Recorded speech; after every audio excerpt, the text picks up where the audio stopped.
నమస్కారం. ఓం నమో నారాయణాయ. సాధారణంగా మనం ఏం పని మొదలుపెట్టినా ఆ పని మీదే ఎక్కువగా దృష్టి పెడతాం.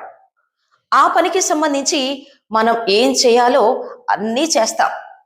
ఒకవేళ ఆ పని పూర్తి కాకపోతే దిగాలుగా ఉంటాం. మనసంతా భారంగా ఉంటుంది. అప్పుడు ఆ భగవంతుని మీద భారం వేస్తాం. తప్పులేదు. అదేదో ముందే భగవంతుడి మీద భారం వేయండి.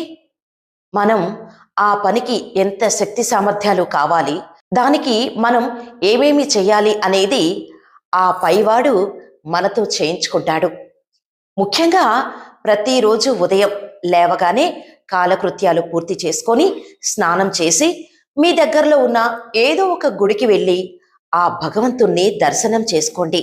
అంతేకాని ప్రదక్షిణలు చేయండి, పూజలు చేయండి, హోమాలు చేయండి అని నేను చెప్పను. కేవలం గుడికి వెళ్ళండి. ఆ స్వామిని కనులారా తృప్తిగా దర్శనం చేసుకోండి. దర్శనం చేసుకున్న తర్వాత 10 నిమిషాలు ఆ స్వామిని చూస్తూ అలా కూర్చోండి. ఆ తర్వాత మీ పనుల్లో మీరు నిమగ్నం అవ్వండి. నాకు కుదరదు, ప్రతిరోజు వెళ్ళలేను అని జనరల్గా అందరూ చెప్పే మాట. రోజులో ఒక్క 10 నిమిషాల పాటు మనకు మనం కేటాయించలేమా? మనస్ఫూర్తిగా ఆలోచించి చెప్పండి. మనం అనుకుంటే చేయలేమా? పండుగ రోజో, పుట్టినరోజో, పెళ్లి రోజో వెళ్ళడం కాదు. ప్రతిరోజు గుడికి వెళ్ళి రండి.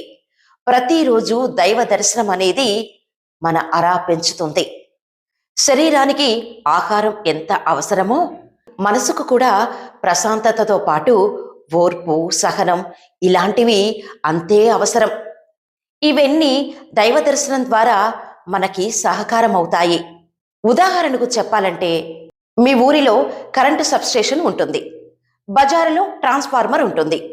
మన ఇంట్లో వాడుకునే కరెంటు ట్రాన్స్ఫార్మర్ నుంచి వస్తుంది. కానీ ఆ ట్రాన్స్ఫార్మర్లోకి కరెంట్ ఎక్కడి నుంచి వస్తుంది? సబ్స్టేషన్ నుంచే కదా. సబ్స్టేషన్ నుంచి ట్రాన్స్ఫార్మర్కు, ట్రాన్స్ఫార్మర్ నుంచి మన ఇంట్లోకి కరెంటు వస్తున్నట్టు గుడిలో అద్వితీయమైన శక్తి ట్రాన్స్ఫార్మర్ లాంటి మన శరీరానికి చేరుతుంది.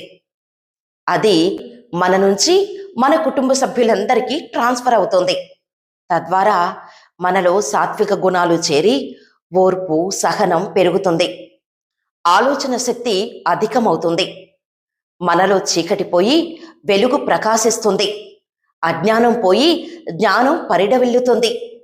మన మాట, చూపు, మన నడవడిక అంతా కూడా మంచిగా మారుతుంది. ప్రతిరోజు దైవ దర్శనం చేసుకోవటం వల్ల దైవిక శక్తి మనకు ఎల్లప్పుడూ తోడుగా ఉంటుంది. ఒకవేళ పెద్ద ప్రమాదం మన తలరాతలో రాసి ఉన్నా ఆ పైవాడు లీలతో చిన్న కాలిగోటికి ఆ ప్రమాదాన్ని ఇచ్చి తప్పించగలడు. ప్రయత్నం చేస్తే కానిది అంటూ ఈ ప్రపంచంలో ఏదీ లేదు అని మనం అంటూ ఉంటాం, వింటూ ఉంటాం కదా. కానీ ప్రయత్నించలేమా? ప్రయత్నించి సాధించలేమా? మన చేతిలో ఏదైనా బరువైన సంచి ఉన్నప్పుడు ఆ బరువు మొత్తం మనం మోస్తూ ఉంటాం. కానీ అదే బరువున్న సంచిని ఏటిలోకి మనం తీసుకువెళ్ళినప్పుడు చేతిలో సంచి ఉంటుంది, కానీ అసలు ఏ మాత్రం బరువు అనిపించదు. అలా బరువు అనిపించలేదు అంటే ఆ బరువు ఎటో పోయినట్టు, ఆ ఏరు తీసుకుంది. అలాగే భగవంతుడితో మనం ఉంటే మనకున్న బరువులన్నీ ఆయనే తీసుకుంటాడు. భగవంతుడితో ఉండటం అంటే ఆయన దర్శనం చేసుకోవటం, స్మరించటం, భావన చేసుకోవటం. ఇవన్నీ మనం పాటించాలంటే భగవద్ దర్శనం అనేది తప్పనిసరి. నిత్యం దైవ దర్శనం చేసుకునేవారు చాలా ఆహ్లాదకరంగా, ఉల్లాసంగా, గురుబలంతో నిండి ఉంటారు. వారి మాట, వారి ప్రవర్తన, వారి ఎదుగుదల, వారి ఆత్మవిశ్వాసం ఉచ్చస్థితిలో ఉంటుంది. పర్వదినాలలో మాత్రమే కాకుండా ప్రతిరోజు దేవాలయానికి వెళ్ళి దైవ దర్శనం చేసుకోండి. ప్రముఖంగా దక్షిణ భారతదేశంలోని తమిళనాడు, కేరళ రాష్ట్రాలలో నివసించే ప్రజలు ప్రతిరోజు దేవాలయానికి వెళ్ళే సంస్కృతి ఉంది. అది మంచి పద్ధతి. మరి ఆ మంచి పద్ధతిని మనము అనుసరిద్దాం. సర్వే జన సుఖినో భవంతు. లోకా సమస్తా సుఖినో భవంతు.